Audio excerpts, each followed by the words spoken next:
Marami ngayon ang natuwa sa latest Instagram story ni Barbie Fortesa. Nasa loob kasi siya ng beauty clinic na ini-endorso niya. Sabi ni Barbie, fresh start, kung saan nakatag din ang nasabing beauty clinic. Marami nga ang mga nagsasabing very positive ang dating ni Barbie sa Instagram story niya ngayon. Parang sinasabi nga raw ni Barbie na ngayong hiwalay na sila ni Jack Roberto ay mas gusto na lang niyang mag-focus sa sarili. In fairness din talaga sa dalaga after ng kanyang official statement sa kanyang social media account kung saan sinabi nga niyang nag-end na ang 7 taong relasyon nila ni Jack Roberto. Hindi na siya nagsalita pa ng kahit na ano. Kahit nga may mga nag-iintriga pa at pinapalabas na may balak magsalita si Jack, yun daw ang dapat abangan. Tahimik na lang si Barbie. Mukhang ayaw nga ni Barbie na magkaroon pa ng sigalot sa pagitan nila ng kanyang ex-boyfriend. Sa post naman kasi ni Barbie ay sinabi niyang beautiful goodbye yung ending nila ni Jack, kaya bakit pa nga naman siya mag-react sa mga pinapalabas ng iba na may sasabihin ng kanyang ex-boyfriend. Anyway, nakakatuwa na makitang fresh and happy si Barbie kahit pa nga nauwi sa hiwalayan ang relasyon nila ni Jack Roberto. Tanong raw ng marami, bakit parang nabunutan ng tinik si Barbie Fortesa ngayong hiwalay na siya kay Jack Roberto?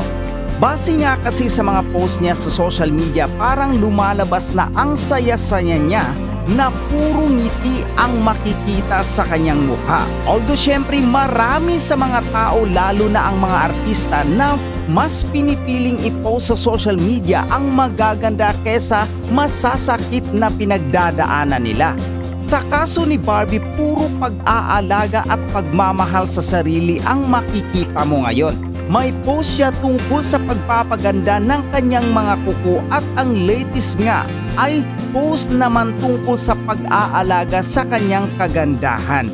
Marami naman ang sumuporta kay Barbie na sabi nga nila tama naman na mas mahalin, alagaan niya ang sarili niya matapos ang 7 taon na relasyon nila ni Jack Roberto. Sabi nga ng nanay niya, take a moment to appreciate your strength and keep moving forward. Happy New Life. Yun na rin ang chika.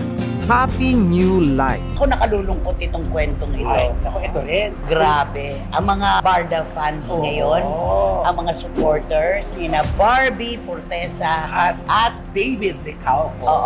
Nalulungkot na hindi mo maintindihan masaya ba o paano. Pero syempre, yung mga fans ni Barbie at saka ni Jack Roberto, ano yung tawag sa kanila?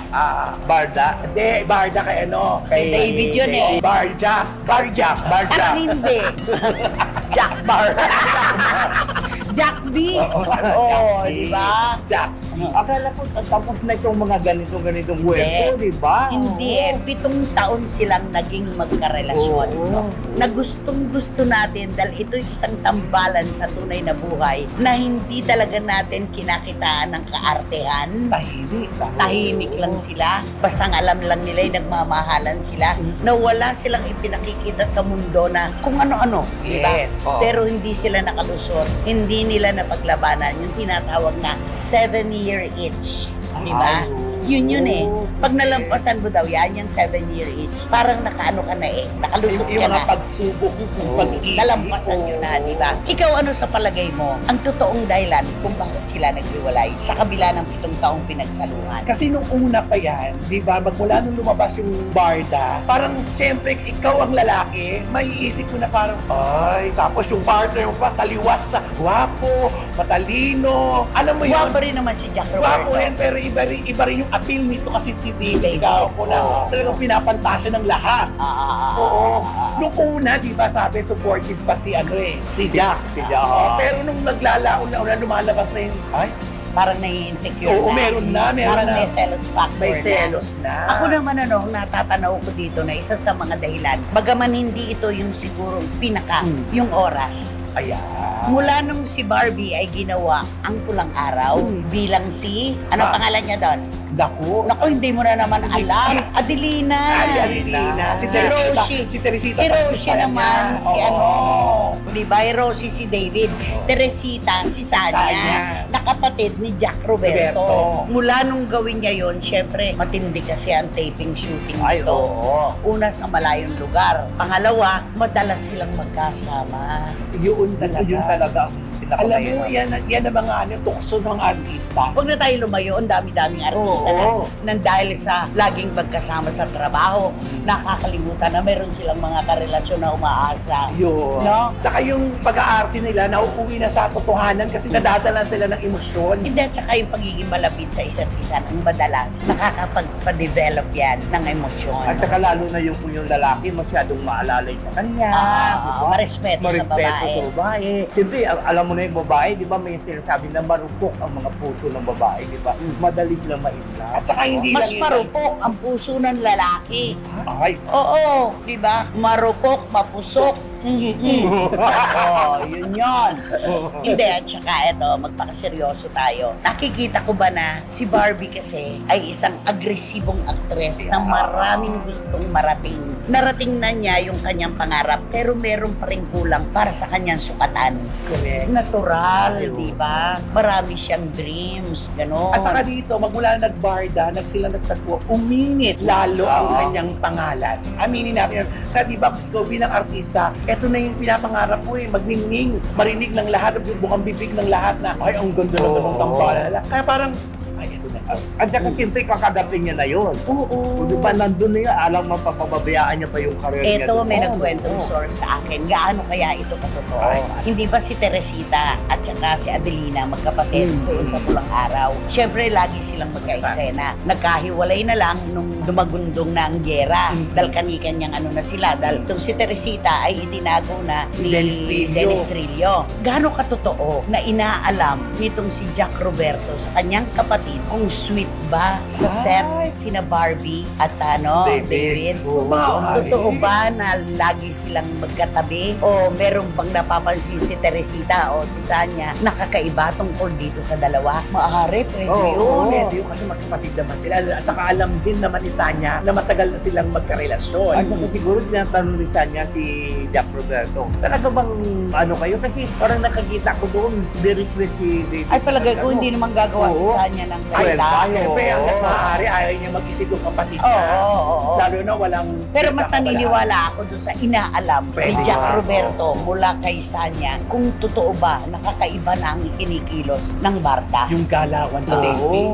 Tsaka hindi mo iiwasan yung pagka-develop ng dalawang Oo. tao na lagi Ay, oo. magkasama, lalo na kung may magandang ipinakikita. Sayang ito dahil napapanood ko yung mga panayam kay Barbie na sinabi pa niya na mula nung dumating siya sa buhay ko, parang siya yung lucky charm ko. Diba? Kasi lahat ng magagandang opportunities dumarating sa karir ko at napag-uusapan na pala nila ang kasal. Ay, oo. Diba? Siguro yan yung kasagsagan ng mga 1, 2, 3 years pa sila niyan Kasi ang panahon talaga, nagbabago talaga ang mga gusto Ikaw ba'y naniniwala na isang araw ay nagising lang si Barbie na hindi na siya ganun ka In love? pwede? Oo, kay Jack. O marahil, mag-jump into conclusion tayo.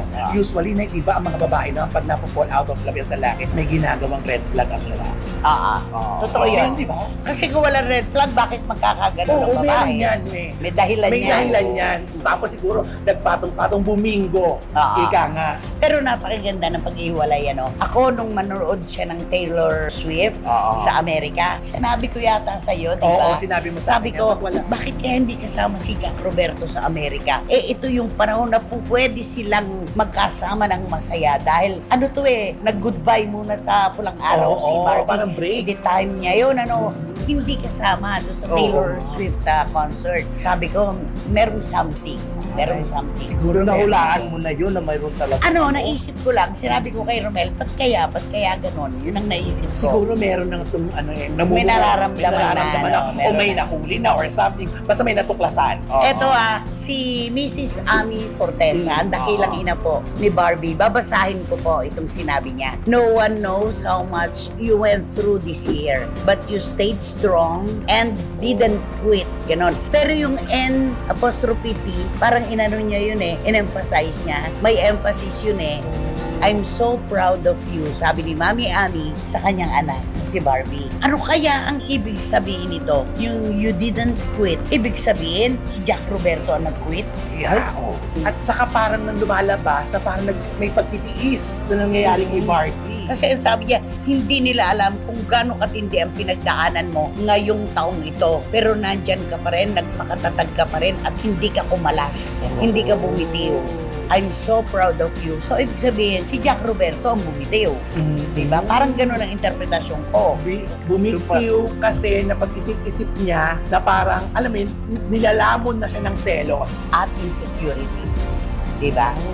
Nakakalungkot. Siguro kung si Jack Roberto naman ang kumalas dun sa ano nila, baka siguro naisip na yung Jack Roberto doon na sabi niya, wala naman siguro na itulong kay Barbie. Kasi tignan mo naman yung career ni Barbie ngayon, talagang umiindagyo pataas. Pero ang naitulong niya, inspirasyon. Inspirasyon. Ayun, Pagmamahal. oo. Nakita naman natin kung paano sila nagmamahalan, di ba? In fact, sabi pa nga ni Jack Roberto nung ginagawa yung bahay niya, di ba? Oo. Para bang ito na yung magiging tahanan namin. Oo. Parang ganon.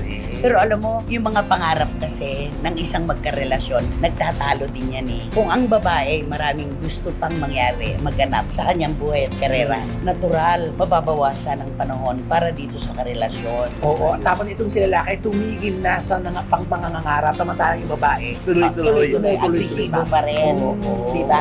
Eh sabi nga ni Juris Dr. Channel, ako man si Jack Roberto, maaapektuhan ako. Eh pinapanood ko nga lang yung mga interviews nila eh. Talagang bardang-barda na ang gusto ko. Sweet Sabi na sweet niya. naman. Kaya hindi maialis eh. Si Jack Roberto, kung siya ang totoong bumitiw, meron din sigurong pride bilang isang lalaki si Jack Roberto na dito na muna ako sa isang tabi. Magpapaubaya na lang ako. Ganun ba yun? Hayaan niya? Kaya rin siya bumitiw o dahil marami na siyang nagawang palso na akala niya Red flag. o mga red flag na parang ay wala na talaga to. Eto na to eh. Dumating na sa sukdulan talaga. Pero nakapanghihinayang. Oo.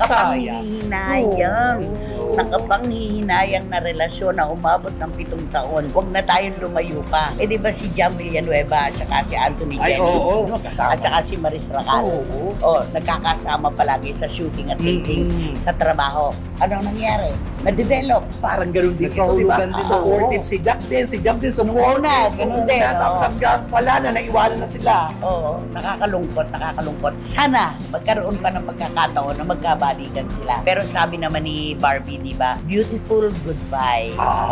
Maraming salamat sa ating pinagsaluhan sa loob ng 7 taon at pinagpapasalamat ngayon. Pero naintriga ako doon sa Yung wish niya. bandang oo. dulo.